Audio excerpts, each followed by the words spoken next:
რამდენიმე დღის წინ 2024-2025 სასწავლო წლის ეროვნული სასწავლო ოლიმპიადის გამარჯვებული მოსწავლეები დაჯილდოვდნენ. დაჯილდოვების დასრულებისთანავე დაიწყო რეგისტრაცია 2025-26 წლის ეროვნული სასწავლო ოლიმპიადისთვის, რომელიც სხვადასხვა საგანში ტარდება. ნინო წერეთელი შეფასებისა და გამოცდების ეროვნული ცენტრის დირექტორი შემოგვერთა, რომელიც უფრო დეტალურად მოგვიყვება რეგისტრაციის ტესტირებისა და სხვა დეტალების შესახებ. დილამშვიდობის და ქალბატონი ყოველთვის გვიხარია თქვენი სტუმრობა. მე აქ მოსვლა ხარია ძალიან კარგი. დილას თქვენთან ერთად დილის დაწყება და დღის დაწყება ძალიან დიდი მეტნიერება. მადლობა ყველაფრისთვის. ქალბატონია, მოდით დავიწყოთ თუ რა მნიშვნელობას ატარებს ზოგადად ოლიმპიადა და რამდენად მნიშვნელოვანია ის მოსწავლეებისთვის. ძალიან მნიშვნელოვანია ეს ოლიმპიადა სკოლის მოსწავლეებისთვის, იმიტომ რომ თქვენ იცით რომ ძირითადად მე-11-12 კლასის მოსწავლეები ღებულობენ მონაწილეობას, მაგრამ ასევე ხშირი შემთხვევები გვაქვს რომ საბაზო საფეხურის მე-6, მე-7, მე-8 კლასის მოსწავლეები იღებენ მონაწილეობას და რაც ყველაზე მთავარია, ეს საოცრად ზრდის მოტივაციას. რა უნარებს ვითარებს ამ შემთხვევაში? თავისი ცოდნის დადასტურების არაჩვეულებრივი საშუალება არის. მე ნახეთ ძალიან მინდა რომ გაუსვა ხაზი როგორი არაჩვეულებრივი დაჯილდოება გვაქვს ხოლმე ოლიმპიადაში გამარჯვებულებისთვის და აი აქ მე კიდევ უფრო დეტალურად განვარცხობ ამ საკითხს. სულ რამოდენიმე დღის წინ ჩვენ მქონდა 2024-2025 წლის ოლიმპიადაში გამარჯვებულთა დაჯილდოება, რა თქმა უნდა სამინისტროში, რა თქმა უნდა მინისტრის მიერ და ყველა საგანში ჩვენ გვყავს პირველი გამარჯვებული ათეულები. ამ ათეულებიდან პირველ ადგილზე გადასულები 1000 ლარიან ვაუჩერს იღებენ კომპიუტერული აქსესუარებისთვის და ასე შემდეგ. ასევე მეორე ადგილზე ვინც გადის, მათთვის არის 700 ლარიანი ვაუჩერი, 500 ლარიანი ვაუჩერია მათთვის, ვინც მესამე ადგილას გადის, მაგრამ იმ ათეულში დანარჩენი 7 მონაწილეს და გამარჯვებულს ეძლევა 200 ლარიანი ვაუჩერი. ეს ძალიან ლამაზი და ამაღელვებელი საყურებელია, როგორ თავისუფლებთან ერთად მოდიან და როგორი ბედნიერები არიან. მაგრამ ყველაზე კარგი შედეგი კიდე, რაც აი ამ ათეულებში ჩვენი ოლიმპიადის გამარჯვებიდან, ამ ათეულებიდან დგება ის გუნდები, რომლებიც საერთაშორისო ოლიმპიადაში იღებენ მერე მონაწილეობას. ანუ საუკეთესოებით დგება ხოლმე რაღაც ერთიანი გუნდი. და აი ეს არის ძალიან მნიშვნელოვანი, რომ ეს ის კი არ არის, რომ მხოლოდ თავიანთ ცოდნას, მერე ეს კონკურენცია მე სხვაზე უკეთესი ვარ, ეს ხო მოტივაცია საოცრად და რაც ყველაზე მთავარია, აი ამ საერთაშორისო ოლიმპიადაში მონაწილეობა და რა თქმა უნდა ძალიან ხშირად გამარჯვებით გვიბრუნდებიან იქიდან და განსაკუთრებით ჩვენთვის მნიშვნელოვანია STEM-ის მიმართულება და ამ მიმართულებით არის ძირითადად ეს საერთაშორისო ოლიმპიადები. და აი საქართველოს ოლიმპიადებზე რო დავბრუნდეთ, აი ეს მინდოდა მეკითხა, რა საგნებშია თუ ეს არის რაღაცა ზოგადი განათლება თუ? ეს არის, მოდით ვეყნობით ეროვნულ სასწავლო გეგმას. ტრადიციულად ეს გახლავთ ქართული ენა, ლიტერატურა, მათემატიკა, ფიზიკა, უცხო ენა, ოღონდ არ ფიქრობთ მხოლოდ ინგლისური. ჩვენ გვყავს გამარჯვებული ფრანგულ ენაში, გერმანული ენა და რუსული ენა. და ტესტიც ესეთია, ანუ მოდის თქვათ ყველაფრიდან კითხვები ერთ ტესტში თუ სხვადასხვა მიმართულებით არის? მიმართულებით სხვადასხვა ტესტია, რა თქმა უნდა, იმ საგნის შესაბამისი. მოთხოვნა რამდენად დიდია? იცი და მე მაგალითად მასწავლიდან რომ ცოდნა არის შენთვის და უნდა იცოდე რომ შენ იყო ძლიერი და დაანები თავი ნუ რა ვიცი ნუ შეეჯიბრები. ამიტომ რაღაცნაირად მე არ მქონია ხოლმე სურვილი რომ სადღაც გავსულიყავი. როგორც ჩანს ეს დამოკიდებულება შეცვლილია, მე მომწონს რომ შეცვლილი არის და აი დაინტერესება რამდენად დიდია. ცოდნა რა თქმა უნდა ადამიანს მართლა თავისთვის სჭირდება პირველ რიგში, მაგრამ მოტივაციისთვის ეს ძალიან მნიშვნელოვანია და კარგი კითხვა იყო და მადლობა ამისთვის.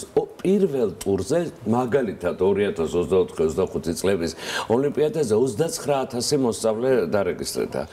ამ წუთის მდგომარეობით ჩვენ როგორც კი დაჯილდოება დავასრულეთ, მაშინ იქვე გამოცხადდა რომ მეორე დღიდან დავიწყეთ უკვე რეგისტრაცია და მინდა გითხრათ რომ ამ წუთის მდგომარეობით ახლა რომ მოვდიოდი ვიკითხე რომ ჩაეხედა ჩვენ სარეგისტრაციო ველში ჩემ თანამშრომლებს და 10000-ზე მეტია უკვე დარეგისტრირებული. ისე რომ ძალიან მაღალი მაღალია მოთხოვნა, ჩვენ ყველაფერს ვაკეთებთ იმისათვის, რომ დროულად და მივიტანოთ თითოეულ ბენეფიციარამდე აუცილებლად და მონაწილეობის რესურსების საშუალებით აბსოლუტურად მთელი საქართველოს საქართველოს ყველა ზოგად საგანმანათლებლო სკოლაში მიდის ეს სკოლა არჩევს თუ თვითონ რეგისტრირდებიან? თვითონ რეგისტრირდებიან, თუმცა სკოლა ეხმარება, რა თქმა უნდა, ეს სკოლის ინტერესიც არის. მისი გამარჯვებული წარმატებული მოსწავლე, რა თქმა უნდა, ხას უსვავს იმას, რომ აი იმ სკოლაში, ესე იგი,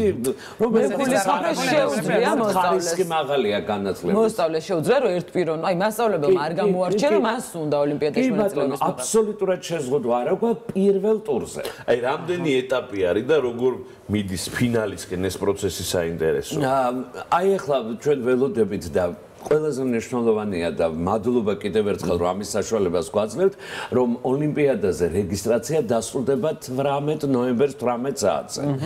აი აქამდე აუცილებლად უნდა მოასწრონ რეგისტრაციის გავლა წინააღმდეგ შემთხვევაში, როგორც ყოველთვის, როგორც ყველა გამოცდაზე, რა თქმა უნდა, მე უკვე ვეღარ მაშინ იქვე ვუთხრათ, სად შეუძლიათ ამ რეგისტრაციის გავლა საიტია. ტრადიციულად ჩვენ ვებგვერდზე ონლაინზე, სხვათა შორის პირველი ტური ტარდება ზუსტად ონლაინ რეჟიმში, თავიდან ბოლომდე გარდა რეგისტრაციისა თვითონ გამოცდებიც კი უბრალოდ მაპატიეთ კონკურსი მაინც გამოცდებს კონკურსი მიმდინარეობს არის ახლოს არის ძალიან სხვათა შორის მაგ გამოცდებებსაც კარგად ემზადებიან მე ის ოლიმპიადა ემოციური ნაწილი უკვე გამოცდილი აქვს და მithumetes პირველი მაინც თავის ჩვეულ გარემოში სკოლაში არ აქვს მნიშვნელობა იმიტომ რომ ეს კეთდება ონლაინ შესაბამისად თითოეული მონაწილე ონლაინ იღებს გადის ამ საკითხებს და ამ ტესტირებას.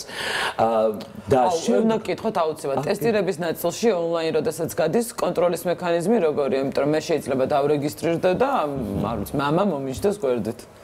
და შევავსოთ ტესტი. არავინ ამას არ უსვეს და რატო გეტყვით?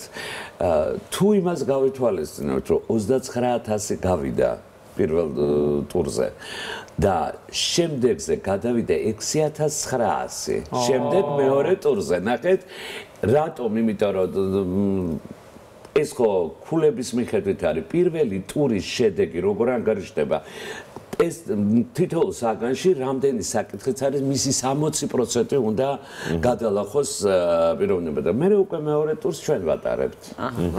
ჩვენ ვატარებთ ადგილებზე დიახ ბატონო გამისთვის გამოყოფილ სპეციალურ რა თქმა უნდა ისევე ჩვენი ზოგადად განათლების სივრცეებს ვიღებთ ანუ სკოლების სივრცეებს და მესამე ტურში უკვე გადავიდა 660. აი ამ ეს ციფრები ჩვენ ძალიან ბევრს გამოდის 4 ეტაპი გვაქვს.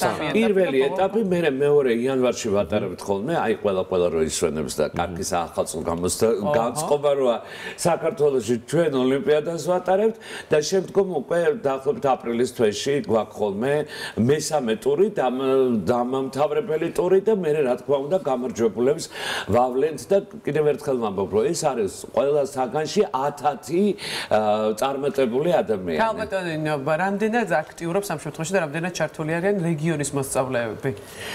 ჩვენთვის ეს ყველაზე მნიშვნელოვანი არის, აი ამიტომაც არის რომ რესურს ცენტრებს ვიყენებთ იმისათვის რომ არც ერთი სკოლა, არც ერთი ბავშვი არ გამოგჩეს, ვისაც აქვს სურვილი მივძეთ ამის შესაძლებლობა ბოლომდე საკმაოდ ძალიან დიდი ჩართულობა არის. მინდა გითხრათ რომ ეს ოლიმპიადა გარდა იმისა რომ ეროვნულ სასწავლო გეგმას ეყრდნობა, იმიტომ რომ თქვენ იცით რომ არის ადამიანთა ჯგუფები რომელიც გარკვეული ტიპის ოლიმპიადებს ატარებენ და ამის ცუდი არაფერი არ არის პირიქით, ესეც გამოცდილებაა თავისებურად, მაგრამ ყველაზე კარგი არის ეს იმიტომ რომ წარმოგიდგენიათ რომ 29000 ძალიან დიდი მოლოდინი გვაქვს, იმიტომ რომ წლიდან წლამდე იზრდება და ჩვენ წელს მოლოდინი გვაქვს, რომ კიდევ უფრო მეტი დარეგისტრირდება. და მე იცით როგორ არის სანდოობა შეფასებისა და გამოცდების ეროვნული ცენტრის მიმართ ხო ძალიან მაღალია. ტესტების ის მეთოდოლოგია როგორც დგება არის განსხვავებული, იმიტომ რომ ეს რა თქმა უნდა არის ჩვენი მეთოდოლოგია, ჩვენი შემუშავება. ყველა სხვადასხვანაირი მეთოდი შეიძლება მომზადდეს და რა თქმა უნდა რას თქვენ ბრძანეთ, რომ საბოლოო ჯამში ეჩვევა ადამიანი თავისი ცოდნის დადასტურებას მშვიდ გარემოში, მოდი ასე ვთქვათ, რომ არც ერთმა რაღაცა პრობლემამ ხელი არ შეუშალოს გამოსცეს დროს და რა თქმა უნდა უნარი ვითარდება ძალიან მაღალი. ეს ძამნიშნულოვანია მე ზოგადად ყოველდღიურობაში. მოსწავლე შეუძლია რომ ნებისმიერ საგანში და რამდენიმე საგანში მიიღოს მონაწილეობა თუ მხოლოდ უკვე ერთი კონკრეტული საგანი უნდა აირჩიოს თავისი ცოდნის გამოსაც და აი წელს ქონდა ასეთი მდგომარეობა საბოლოო ჯამში 59,000-დან 58 გამარჯვებული კონკურსანტი ყავდა.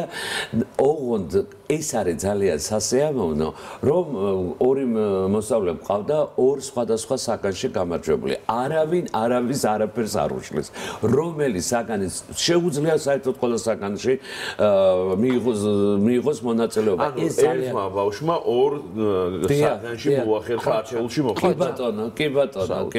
ათეულში, სამეულში. მოდი ასე ვთქვა, ათეულში არა, სამეულში. ისე რომ ძალიან კარგი შედეგები გვაქვს, სხვათა შორის გვიხარია ძალიან რომ თითქოს ეროვნულ გამოცემებზე ჩანს რომ ფრანგულს ნაკლებად რჩევენ ხოლმე რაოდენობრივად გულისხმობ.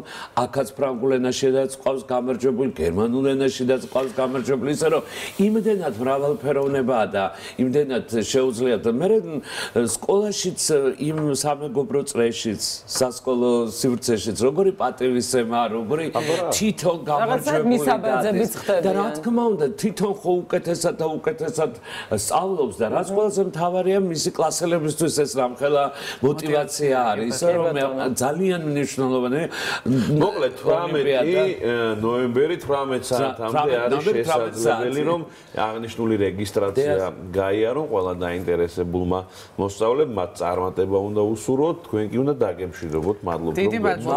ნინო წელი შეფასებისა და გამოცდების ეროვნული ცენტრის დირექტორი პასუხობდა ჩვენ შეკითხვებს.